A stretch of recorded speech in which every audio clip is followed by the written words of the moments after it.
But I'm not actually going to start with the Gospel of John. I'm going to start a little bit later. Because when Ignatius of Antioch was journeying from Rome in the early 2nd century, he met with various Christians along the way, and then he wrote letters to their communities. And then finally he wrote a letter to the Christians in Rome in anticipation of his arrival there. And the main thrust throughout that letter was urging them not to interfere in his coming fate. And he does it in really striking words. He says, and I'm quoting him, he says, "Birth pangs are upon me. Suffer me, my brethren. Hinder me not from living. Do not wish me to die. Suffer me to receive the pure light. When I shall have arrived there, I will be a human being. Suffer me to follow the example of the passion of my God." So all the things that we think about ourselves are immediately turned upside down. You know, we think we've been born, that we're living, and that we're human. And he says, no, I'm not yet born, I'm not yet living, I'm not yet human. He will be born into life as a human being by, as he puts it, following the passion of my God and receiving the pure light in his martyrdom. Only then will he be born into life as a human being. We got a similar picture several decades later with Irenaeus of Lyon. He's really famous for, really renowned for the words that he wrote at one point where he says, "The glory of God is a living human being." And normally the quotation ends at that point, and we just think what a wonderful sentiment that is. But he carries on, "The glory of God is a living human being, and the life of the human being is to see God." Which indicates that, in fact, he again is talking about the martyr, for no one can see God and live. The martyr is the glory of God, the living human being. It's the martyr who bears witness, martyria, in the weakness of the flesh, to the strength of the spirit, so that, as he puts it a little bit later on, from both of these is made a living human being. Living indeed because of the participation of the spirit, human because of the substance of the flesh. Again, talking about the martyr, a living human being.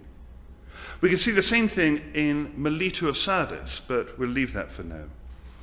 Now, what is this understanding of what it is to be a human being and its connection with Christ's own passion is really striking. What is also striking is that they were all, across 2 generations, disciples of John the theologian. Now, thanks to the work of Charles Hill in his book, The Johannine Corpus in the Early Church, the twin theories of what he calls Orthodox Johannophobia and Gnostic Johannophilia, the idea that in the 2nd century the Orthodox really wouldn't dare touch the Gospel of John. It was the domain of the Gnostics until Irenaeus was able to wrench it back from them, which dominated so much of the 20th century scholarship, together with all sorts of outlandish theories proposed for the authorship of this gospel, can finally be laid to rest. He really put that case to bed. If we look back to the 19th century, already in the 19th century, J.B. Lightfoot pointed out that our knowledge of John and his followers is far more concrete for any other apostle or evangelist. As Lightfoot put it, while Peter and Paul converted disciples and organized communities, John, in his words, founded a school. That is, those who looked back to John as the source of the theological and liturgical tradition to which they adhered. And we know their names. In the first generation, it's Polycarp and Papias, Ignatius being very close to the school. In the next generation, it's Melito, Apollinarius of Hierapolis, Polycrates of Ephesus, and above all, Irenaeus. This is, moreover, it should be noted, a school of flesh and blood Christians, rather than a school or community constructed from the implied reader of modern literary analysis. This is historically grounded. It is then to John and to his gospel that we should turn to find the roots of their theology and their particular understanding of what it is to be human. Now, the importance of John's Gospel for theological reflection during the patristic era and ever since, you can hardly overstate it. Christ's words about his eternal existence with the Father opened up the vision of Trinitarian theology, and one would not even speak of incarnation were it not for the prologue. Although John never actually speaks of the birth of the Word, nor do the infancy narratives also do not mention the Word when they come to narrate the birth of Jesus. But we put the two together for odd reasons. The Gospel of John is also very much of an enigma. Harnack put it, it's the greatest riddle that Christianity's most ancient history offers.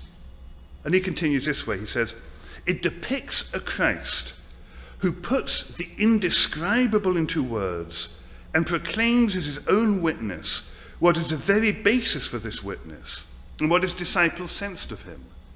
A Pauline Christ walking upon the earth, speaking and acting far more human than that one, yet far more divine, with an abundance of connections to the historical Jesus, yet at the same time the most sovereign treatment and displacement of history.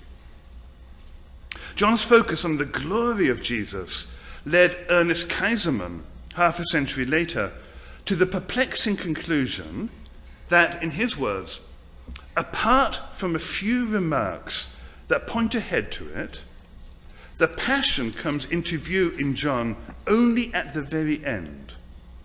One is tempted to regard it as being a mere postscript which had to be included because John could not ignore this tradition, nor yet could he fit it organically into his work.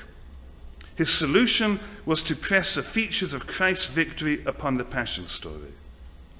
So John treats the Passion simply as a postscript which he had to include because of tradition, but he couldn't actually fit it in his own narrative. And then he continues, John is so focused on the glory of Jesus that it results in a Christology that is little better than naive docetism. Again, his words. And this of the one of whom the theology of the incarnation is founded. Something clearly has gone very, very wrong in all of this. What makes Kaiserman's conclusion not only troubling, but actually really bizarre, is the fact that the annual celebration of Pascha actually seems to have begun in the circles around and following John. Pascha starts with John.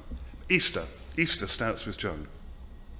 The date of the Christian celebration of Pascha, I'm going to use the word Pascha, Easter, was a subject of controversy at the end of the 2nd century, a controversy which is made more obscure by the way that Eusebius in the 4th century preserves and presents the evidence, and the interpretation of the evidence is still a subject of debate and disagreement today.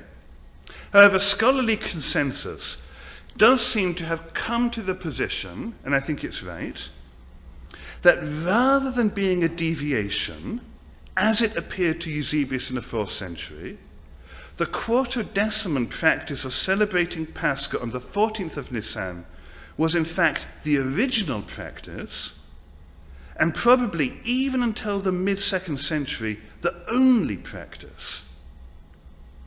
It's striking. All the information we have about the celebration of Pascha, of Easter, in the 2nd century, we have the Epistula Apostolorum, the Epistle of the Apostles, the fragments of Apollinarius of Hierapolis, Melito's Peri Pascha, on Pascha, and even the very texts that are preserved by Eusebius, a letter by Polycrates and a letter by Irenaeus. Despite what Eusebius says about the letter of Irenaeus, all of these testify to the quartodeciman practice, celebrating Pascha, Easter, on the 14th of Nisan, whatever day of the week.